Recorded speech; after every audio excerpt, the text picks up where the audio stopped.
So finally, hello everyone. Today I connected with Catherine Edwards, and I have to tell you, I'm really happy because there are many, many reasons for it, especially that I really appreciate her energy. And let me start with this. I've gave some time to watch Catherine and her channel and her interviews, and I was like, shall I connect or not? But then I'm like, first of all, animals, huge love I have for animals, and Catherine works with animals for a very long time. Then second thing, I've seen her with Mel, who I adore, and lately she connected, guys, with one of my absolute favorite, who I have frequently to, Janine. And I talked to Janine. I said, Janine, how did you enjoy Catherine? And she said, oh, it was great. It was absolutely great. So I said, what the heck? I'm just going to send an email and we connect. So, Catherine, thank you so much. Happy to see you. Happy to meet you finally. And Yeah, I wanted to I meet would you like, as well. I would like to start. Sorry, because I'm so excited. I would like to start. We have to say this to everyone. I even didn't mention to you prior this interview that this morning for about over an hour I had to deal with shenanigans on YouTube because someone took my face and my name and created a channel that was like scamming people, like for money or Bitcoin, whatever. And you just told me you had some similar experience. What happened with you? Can you tell me? Well, it's interesting because I've obviously heard Mel and everyone saying that they've had this problem. And then about an hour ago, because I've been working with horses and everything all day today, so I hadn't been on the computer really today. And then my friend called me and said, Catherine, someone scammed your channel and they're just putting Bitcoin and phone numbers and everything. So I just quickly went on just before I connected. And they've done exactly the same to me. They've made a duplicate channel using my profile picture, my information. Yeah. And then on all my videos, they've gone through replying, pretending to be me. So it's showing as Catherine Edwards with all the Bitcoin. So I'm really pleased you brought that up because obviously neither of us would ever try and sell things like that to people. And it's really frustrating because a lot of the others, I know they've been trying to get YouTube to resolve it and they haven't at all. So I'm not quite sure what we can do about it. So unbelievable that you had the same experience because Yeah. I tell you that the same was with me. It was like my image, exact the same name. I don't even know how YouTube allows people to get the same name. So I Yeah. went through like the customer service help and they helped me to like report and everything. But it was the same, like you said, it was not replying to my videos. It was replying to the subscribers' comments and putting a phone number to That's call it. and sell the Bitcoin. And I could care less, Catherine, about Bitcoin. If anything, gold and silver, that's it for me. Or like a foreign currency, like Iraqi dinar. So I'm so glad you brought this up. Please, everyone watching, down below is going to be Catherine's channel. And she has videos. The other channels, they don't have any videos. Subscribe to her channel and subscribe to my channel so you know what is legit because there's a lot of scamming. Catherine, let's talk about animals because I'm a huge lover of dogs and horses. And I would like to hear from you how this whole journey started for you working with animals. Oh, thank you. I mean, I'm so blessed to be able to. And you're right. I've been working with animals for a long while. So I've been lucky enough to grow up with animals. Both my parents were massive animal fans. So we grew up with loads of animals, loads of rescue animals. So they've always been part of my life. And then when I sort of went off to university, I studied biology and animal behavior and physiology. But I'm so old. By the time I left, when I was back at university, when you wanted to work with animals, basically you either went into the pharmaceutical industry or you were a vet. And I didn't want to do either of those. Or you could study, go off and sort of work in the jungle with animal behavior, which I really wanted to do. But at that stage, I had a very old horse that I needed to take care of. So that wasn't an option. So I went into a normal, proper career job, as my parents would say. But I've always had loads of animals and rescued them. And then when I had my children, sort of 21 years ago, I had a real breakthrough. I sort of basically I sort of thought, you know, what example do I want to set to my children? And it wasn't actually that I didn't like my jobs. I mean, I've had a lot of careers and everything's led me to this place. I've worked in the environmental industry, I've worked in the telecoms, so I know all about the EMF, the 5G, etc. But my passion has always been animals. So I retrained as an equine iridologist. So have you ever heard of iridology, reading the iris of the eyes? Oh, yes, So yes. Mm-hmm. it's amazing. And what I want to do with animals is I didn't want to do something that just treated them. I wanted to do something that helped understand the root cause of the problems so that I could help owners make the lifestyle changes they needed to do to stop the problems coming back. So I studied equine iridology. It was just fascinating. And I studied human iridology as well, because you needed both to sort of get the full range of knowledge. And it's so true what they say, the eyes are the window to the soul. So when an animal is gracious enough to let you look into your eyes, so I don't know if you, Annie, have ever done the experiment where you look just deeply into someone's eyes and you really feel that you're naked, don't you? You feel they can see everything about you. Mm-hmm. But it's very scientific, but it's very much a mix of science, sort of in Eastern and Western medicine. And I've always used herbs, but then I qualified as something called a zoopharmacognosis, which is animals self-medicating. And I'll come on to why in a minute, because it's really important to why I did that rather than just traditional herbalism. And then I learned to do animal communication, because I always knew I could communicate with animals, but I'm the type of person I can doubt my own abilities Sorry, Catherine, sorry, you frozen. You sometimes. frozen for a moment. You know, sometimes you lack 1 second. You frozen for a moment, and the most important communicating with animals, the absolute sign of respect for animals. Oh, have you frozen. I think you're back now. oh yes. Sorry, because it was so important. I'm like, no, not now. Oh yes. So I'm not sure where I get to. Did I get to about the animal communication? Yes, and then 1 second, because you're still frozen, and I'm not sure if this is my side or your side. Could be mine. You're still frozen. Can you hear me? Yes, I can hear you and me. So I think mine's all right because I'm on a fast internet speed. Okay. Well, let's see here. Let me stop it for a moment and I will disconnect the internet. Sorry, everyone, but this is the internet and we are back. Catherine, please continue. Yes, so we just started talking about the animal communication, I think. And I've always known I could communicate with animals. We all can, but I doubted my own ability.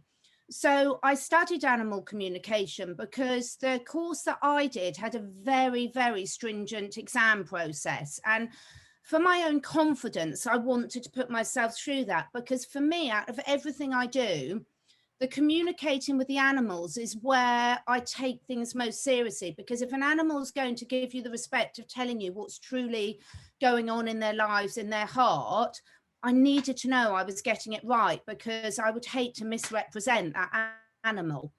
And my husband was quite a skeptic. And unfortunately, we had an awful experience where one of our beloved cats got run over.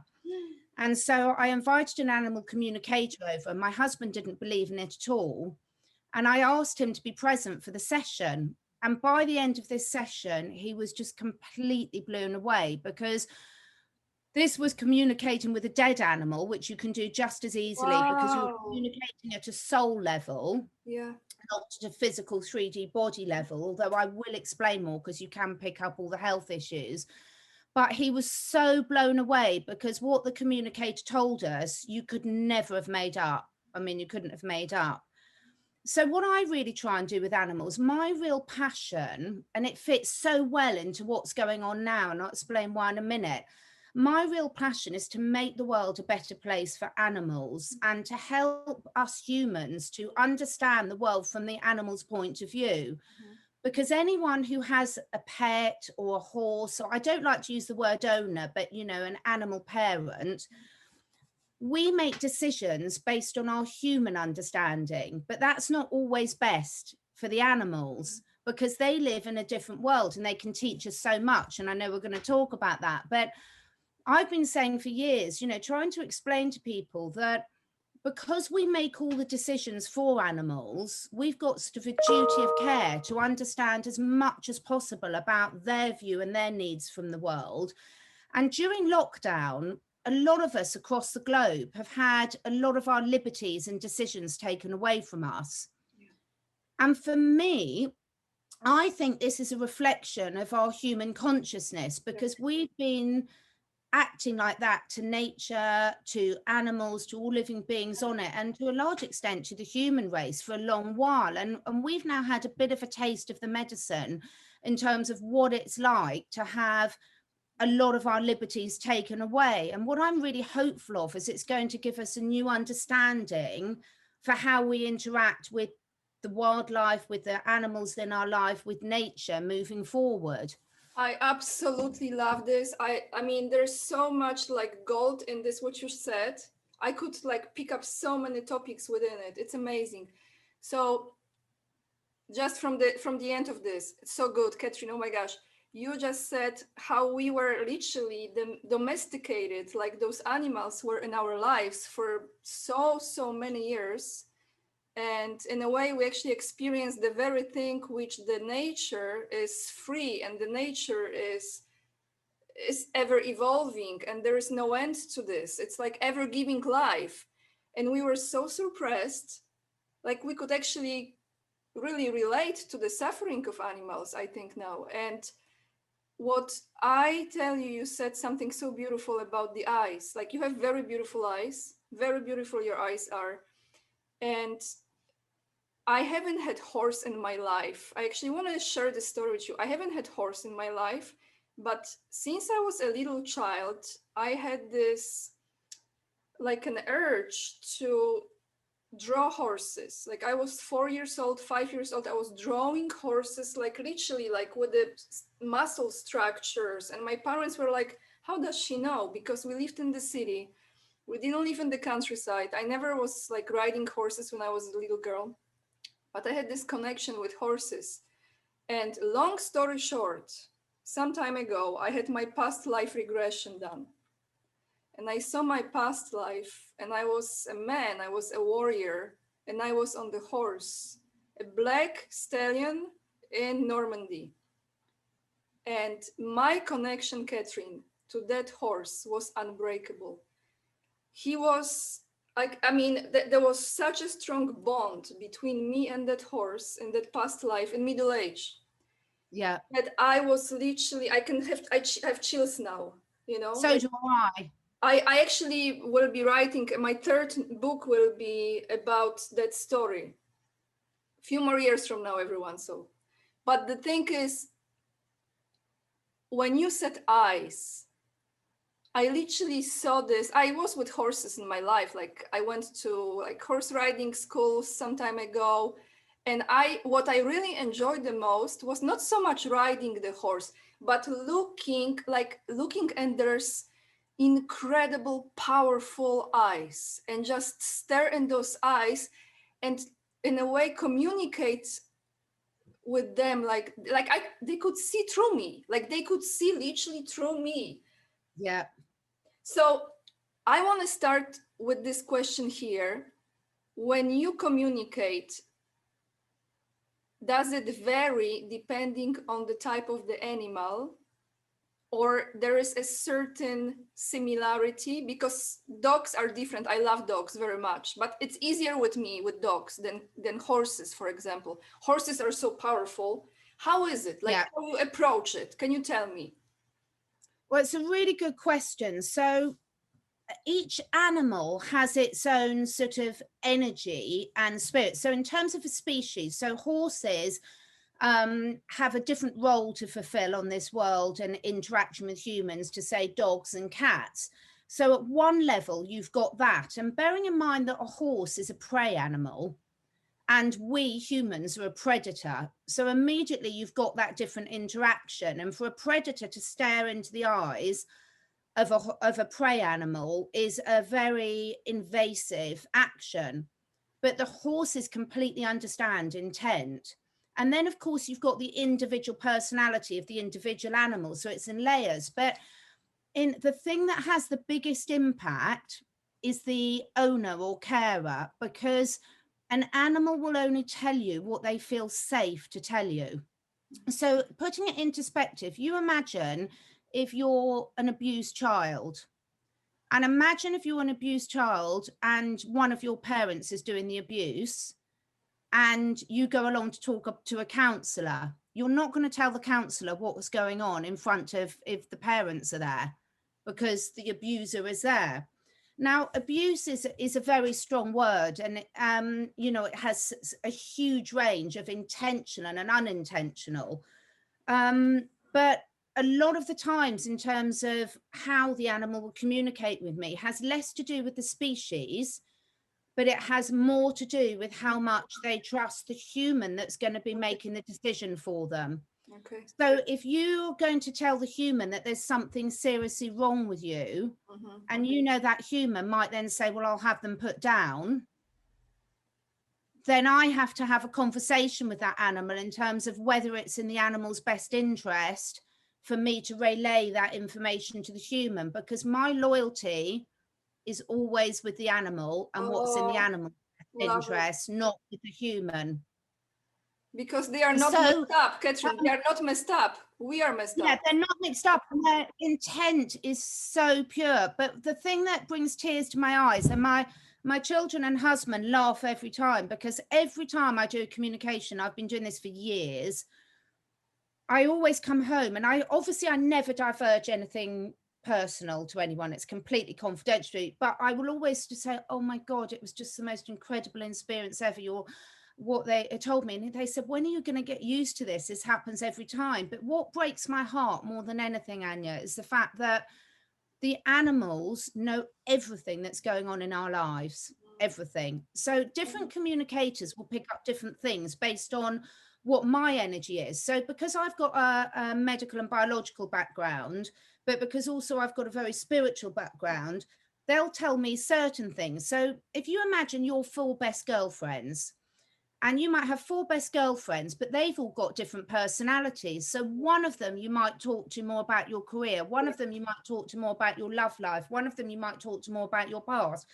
That's exactly the same with animal communicators. It's a relationship between the communicator and the animal, and they will tell you. But I always make very clear my intent, that my intent is to respect their integrity and pass on what they want. But it's actually quite hard to get animals to talk about themselves, because they're so concerned. They know whether the owner's ill, whether the owner's stressed, whether they're stressed. And they're basically, if you sort out the owner, the animal's problems go away, because the animals are taking on all the stresses of the owners. But also, in a nutshell, as a animal parent, if you've got no knowledge of nutrition and you don't know how to feed yourself healthily, you're unlikely to think about the importance of that of your animal. But your animal's 100% dependent on what you choose to feed it. Yes.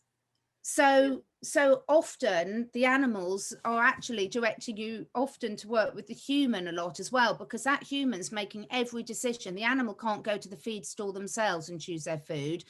Look at the subject of medical care, we'll call it. We won't mention any other words, but medical care.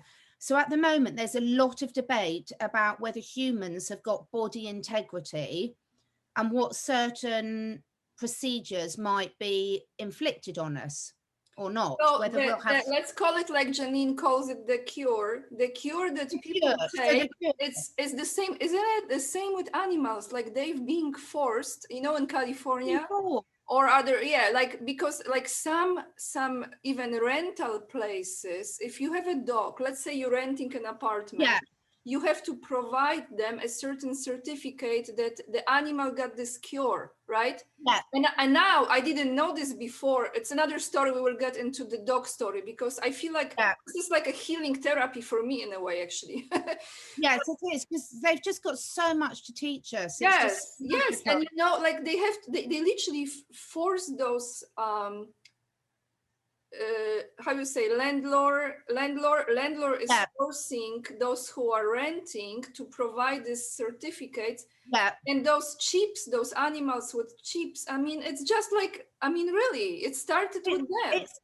it's disgusting. And for me, there's the reason why I've got so involved in all this year, because this is a message I've been trying to spread for years on the Yeah. animal behalf, but everyone thought I was completely nutty and taking it too far. But I'm not, because trust me, animals know when they're being poisoned. They are so connected to energy that they can pick up resonances of things. So you can hold something and the animal will know instantaneously whether it's good for them or not.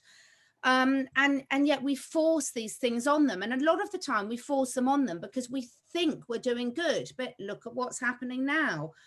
Even the water they drink, whether they're kept in company, who they're with, when they go out for You frozen again.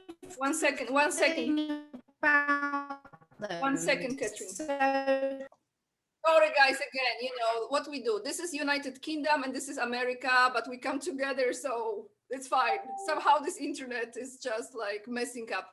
So, Catherine, you were talking about how animals feel everything and how you are trying to highlight this issue. And now people actually are really seeing it, witnessing this. So I want to ask you actually about something that is about the dogs. And this is very personal now. It's connected with few things. First thing is that I read this book and I highly recommend you to read if you haven't yet. It's called Your Soul's Plan. It's by Robert Schwartz. I had author on my channel, absolutely one of my ultimately favorite books. In that book, he mentioned that animals have a soul contract with the owners. And because he did a lot of work with people who were, going into the past life regression stage. And I had this done to myself, but I didn't have with animals, just other people. But that book really touched me, and there were stories about a woman who was like a midget and she had animals around her, and each one of these animals has actually told her why they show up in her life, for what reason. In my particular experience in this lifetime, I had two dogs that I owned. First dog was a collie, like Lassie, and that dog saved me from committing suicide. I was unemployed. You see, it's like I feel it. I was unemployed for a year in Poland. It was many years ago, like 2000. And I got this dog, and he literally, Catherine, saved my life because he gave me purpose to walk him and to take care of him and to get up, have a routine, right? It was a very challenging time. And then I moved to US and my parents took care of him. And actually, I know that he was helping in that marriage because it wasn't easy marriage. Then I had dogs when I was living in other places, like renting. The landlords had the dog, and I connected with the dog, and it was a pit bull. And I remember my first reaction was because of the reputation that they created around pit bulls, which I came to know and learn after that they are so loyal dogs that they will do everything to please the owners, including those fights.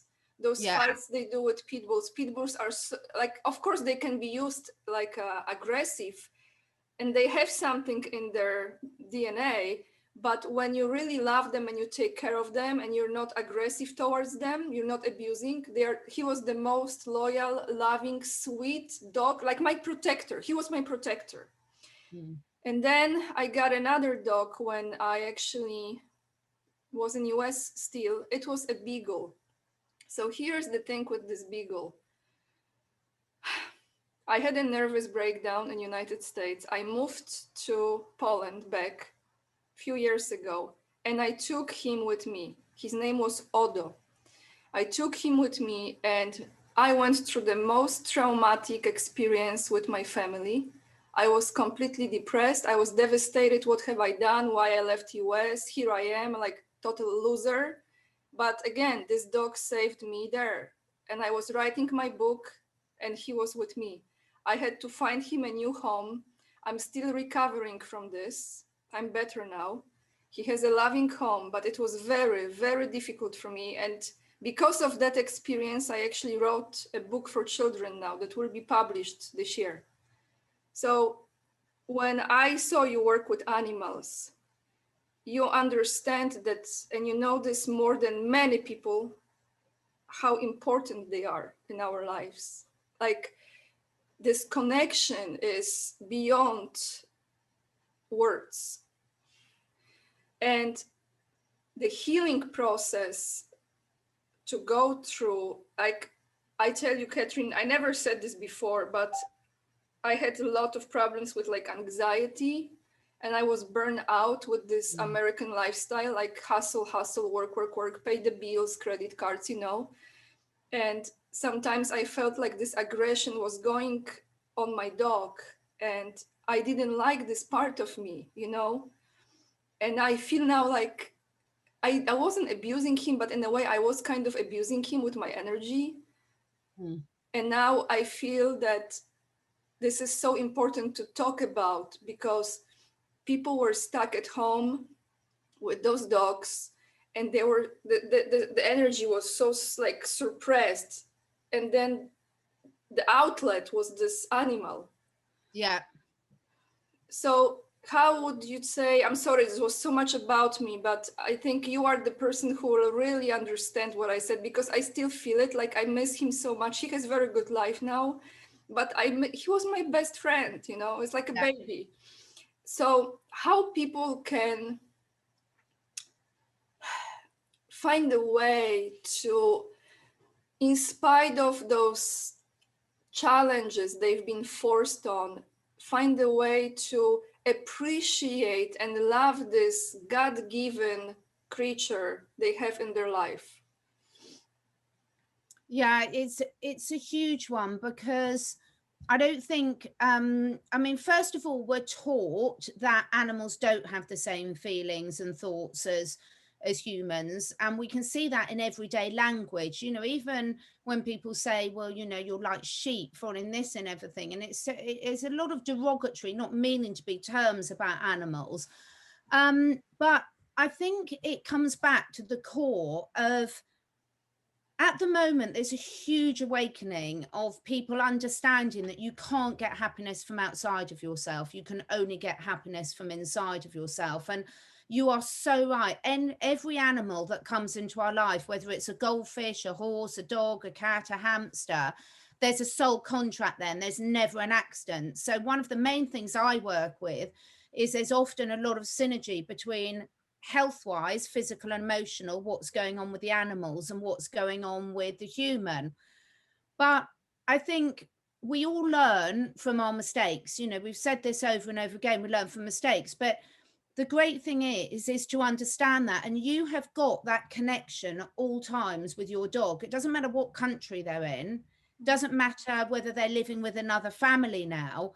So every time that you tune in or think about your dog and send them love, he's getting it. He's absolutely getting it. And animals forgive in a way that humans just find really, really difficult to. And so it's a beautiful story. Cry before here. It is. It's really, I mean, everyone surprised, because they are just pure goodness. You know, there's a lot of talk about the children, and children's souls are so pure, and so are animals. And to me, you know, I mean, my children know I've never differentiated between my 2 and 4-legged children. Well, I probably have, because the 4-legged children get fed first, but you know, their animals are really pure. Now, they forgive, but they don't forget. So I get a lot of rescue animals that have been very, very abused. So I've got 2 dogs and a cat from Romania, and I've got loads of English rescue animals. And the dogs from Romania were the most traumatized animals I've ever had to deal with. I mean, horrendously traumatized. And now they're amazing. I've had them sort of 3 years. But they've still got issues. But so the difference is, it's like if you've got a human who's been beaten by someone, that human might wake up every day of their lives thinking, I can't forgive them, they've ruined my life, look what they've done to me, physically they've ruined me, sort of thing. A dog or a cat or a horse won't think that, but trust me, the moment they see that human again, they remember. You know But what? they So good. live I'm in the so glad present you said moment. this. I'm so, because energy, the vibes don't lie. And they No, literally, this is the thing with dogs. That's why I love dogs, because they will just kind of distance themselves. If the person is not good, the energy is not good, they are not going to come close. But yeah, I mean, they literally run to me. Like I walk on the beach and people walk them, and because I still have this love for my dog, and I'm like, oh, doggy, doggy, and they just run to me, and the owner is like, what's happening? Like they never go to other people, and I'm so happy and so grateful. yeah. I'm not saying I'm like ideal human being, I'm not, but people, like, you know, these guys, like they sense energy so much, and if someone doesn't like animals, to me it says everything, everything. Yeah. And we're talking a lot in terms of the the type of people that you and I speak to, and what we're trying to learn from the current situations about tuning in with your intuition. And it's a skill that most of us have lost because we've lived so much in our headspace, we've forgotten to live from our heart and our gut. But animals live their whole life from that. And so the more time we spend with the animals, the easier it is for us to get back into that and to really tune in with our intuition. And never has there been a time when it's more important. But equally, if an animal's confined in a space with a human, so typically, horses that are kept in stables, or dogs and cats that are forced to live with humans, or rabbits and guinea pigs in hutches, the trouble is they take on all our energy as well. Yeah. So it's really, really important that we learn how to control that. But animals are so forgiving, but they don't forget, but they're very willing to forgive. And what they'll do is they'll judge the person on how they are now. So say you got someone who had been going through a really difficult time and might have abused an animal in the past, and say that person's done a lot of work on themselves to get rid of that anger or whatever it might be. When that animal meets that person again, they will judge them how they are right here, right now. So if that person's energy has changed, Yeah. they'll pick it up. So most people, if anyone's done anything, that I look back about, every single animal every single day teaches me something, and we do things often with the best intent. And then if not, we can ask them, and we can absolutely ask for their forgiveness. We can ask them to teach us. And the more we tune in to read their communication, the better decisions we make for them. And isn't that true for ourselves? We were talking a bit earlier about intuitively we read people's energies and who Yes. we want to connect with and who we Yes. don't. And there's no better sort of being to teach you how to do that than an animal. And when you said it, it just reminded me this Catherine, and not just unconditional love, but there is this beautiful thing they remind us of, to let go of the grudges. Like you can leave the room for like 10 Yeah, minutes, you come back and they greet you like you were gone for like a week. And it's like they literally let go of this negative energy, unless, I agree, unless they are really abused and they have this very traumatized memory. yeah, um, but that's different. So how many dogs you have and how many cats you have? I want to know, like, how is your like how many yeah. animals? So at the moment, because it changes rapidly, because I've got a lot of very old animals at the moment. So last year was a really hard year for me because I lost my father and three of my old cats. So at the moment, I have got 5 cats. Normally I have around 6, but I've got 5 at the moment. And it was very special because one of my cats unfortunately passed away a couple of months ago. And the week before he passed away, a stray cat turned up in my stables and adopted us. I don't Wow. adopt them, they adopt us. So I'm back up to 5. So Wow. I've got 5 cats, I've got 3 dogs, Mhm. I've got 3 ponies and 3 guinea pigs at the Oh my moment. gosh, I love this. You like really And I Dr. work. Dolittle, Dr. Dolittle, for real. Yes, I absolutely love them. And I'm really, really lucky because we've managed to be able to live in the countryside. So every night we've got pheasants, we've got badgers, we've got foxes, we've got birds of prey, we've got owls, the wildlife around here. I mean, in the UK, we don't have bears or mountain lions and things like that, but we've got some amazing wildlife. So I'm constantly surrounded by it, and we've got lovely trees as well because I can't live without trees near me. I talk to the trees all the time. Oh They my gosh, I didn't know. You see, this is another thing. So I think I have more in common with you than I thought before because I communicate with trees as well. It's incredible. I love trees. just They're like amazing. souls. They're like soul in the tree for real. Absolutely, absolutely. And so I'm really, really lucky with the animals, and that I've got my little sort of wildlife sanctuary. And then working with animals, I work with all species, and I do a range of therapies and a range of basically very much holistic. So I look at everything. I look at the food, I look at the environment, I look at the company, I look at the owner, plus using a range of holistic therapies to look at it. But it's the best job in the world. It really is the best job in the world, So, but equally it's Catherine, hard. how Yeah. people can support you in this nowadays? Because I want to emphasize on this. How we can support you, those who are watching on my channel now, like PayPal donations, or what is the form, the best way for you to be Well, supported? it's really interesting. I'm just really sort of reevaluating how I work. But at the moment, I've got my website, the Catherine Edwards Academy, where I've got a few online courses there. Some which are professional qualifications if you want to work with animals, like to learn how to do the equine iridology, but also some courses at the moment for dogs and horses about how to teach people how to keep them more naturally. And I'm going to be putting more courses on there. And then I am actually going to be setting up a Patreon channel because I get asked so many questions that I want to be able to have more interaction on the animal side of things. Because, you know, when we understand our animals, we understand ourselves at such a deep level. It's such a win-win situation. It really is. And the bond, as you know, that you then get from them is just absolutely priceless. It Yes. really is. Yes, it really Yeah. reminds us what's important in life. Yes. It really does. But if there is like a PayPal link you have for donations or something, then I I will do attach. have a PayPal link. I haven't put it out before, but I am going to. And I'm also sort of, I've started writing my first book. I've got about 10 books I want to write, and it took me a long while to see. But this one's all about the lessons I've learned from some of Oh, my animals, because it's there's such simple things, but they're so powerful. And I would just encourage everyone, you know, at the moment, any time that you can spend with an animal, or even out in nature, because even if you're sitting under a tree, they'll all be looking at you, they'll all be around there. And then the better you get at bringing your heart and mind into coherence and meditating, you'll find they'll all, like you do, they gravitate to you, don't they?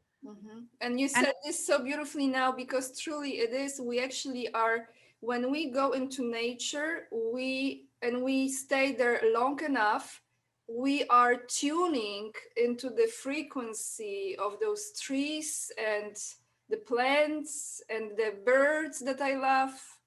All oh, of this is literally tuning us to this energy. But Catherine, I'm so happy to connect with you. And you know what? I want to tell you another thing. One of my dreams is actually to live in the British countryside one day. oh, And wonderful. I just have such a strong, I think it's my past life. I know it's my past life. Yeah, I see like you have a pillow with like Union Jack behind you, and I'm like, yes, wow. yeah, Yeah, because I love United Kingdom and I love Scotland. I just have, and in France too and other countries, yeah. but I feel very strong connection with UK, and I am such a huge supporter for everyone there to not to give up and to go through this stage. It's really the last stage right now. But tell me how you think is the energy overall in your country right now, how you feel it, energy It, wise. do you know, I think where we are in the UK at the moment, it's quite difficult because I haven't watched the mainstream news for 15 years, but I've started having to dip in so I can see where other people are at the moment. It's the worst it's ever been, if I'm being honest, in the UK. But for me, that's a positive, because we know that sometimes things have to reach rock bottom before the new can burst through, a bit like a butterfly coming out of a catalyst. And I feel that at the moment in the UK, we're stuck in the catalyst, and that catalyst is rock hard and we can't break out. But so I feel almost like we were like Australia was, Australia had such a tough time of initially. We're sort of in that stage. I've never seen the British people so downtrodden. It's unbelievable. I feel like I'm living in a parallel universe. I can't believe what I'm seeing. But equally, I've got 100% hope that, we're just about to break through. There's a reason why we chose to come out of Europe, and we had the guts and the courage to do that. Even though the votes were rigged, we still got out. Exactly. Yeah, so there's a lot of good on there, and I feel that good old British fighting spirit is going to come out. But I genuinely believe that they've used every method possible to suppress people, whether it's water, whether it's food, whether it's education, whether it's the mainstream media, the same in others. But deep down, they can't dampen the spirit. And we are known as a nation of animal lovers. We really are. And I think, yes, of course, we've got our problems. But I think deep down, most people throughout Europe, they would identify the British with the nation that are more associated with being animal lovers. And that says a lot about our core values. But I'm really seeing how tough it is for everyone at the moment. But you've got to reach that rock bottom just before you go up. And I think we're at the bottom of the curve now. So fingers crossed it's going to be raising up very soon. I just love you guys there, and I support you, Catherine, and all your work. And I thank you. I can't wait for you to come and visit. I'm so looking forward to showing you. I have a list of places to go. I absolutely love UK. And I sometimes I say UK, shall I say Scotland separate? I'm like, because I know it's like sensitive. Wales. Scotland's magical. I've got really good friends in Scotland. We went up and stayed in a yurt in the middle of nowhere, and Scotland's magical, absolutely magical. Powerful energy, right? It's like very powerful, very mysterious, like very yeah, it's magical. It's especially for writers, actually. Writers, yeah. But Catherine, is there anything else you want to add? Because I already have a topic for the next interview with you. But well, I've got so much I want to find out about you, because I really want to ask you next time about your books. Your books, because I'd love my audience to know more about those. But it's so wonderful to connect. It really is. And let's do it again, definitely. I love what you do so much, and if we can support you, all the links below. Because you are literally creating, now I can see this clearly, like from your place and all those beautiful souls around you, you are creating a field of energy that is really going out. And people sometimes don't think about it, but that actually energy might be already transforming other towns, or maybe one person or another animal, even though it's a little far, but it's the energy. It's beautiful. I just love what you do. Thank you so much. I'm so happy we were able to connect today. Thank you so much. It's just so wonderful to connect. Yeah, lovely. Thank you, Catherine. And we talk to you soon. Yeah, take care. Thank you. Bye.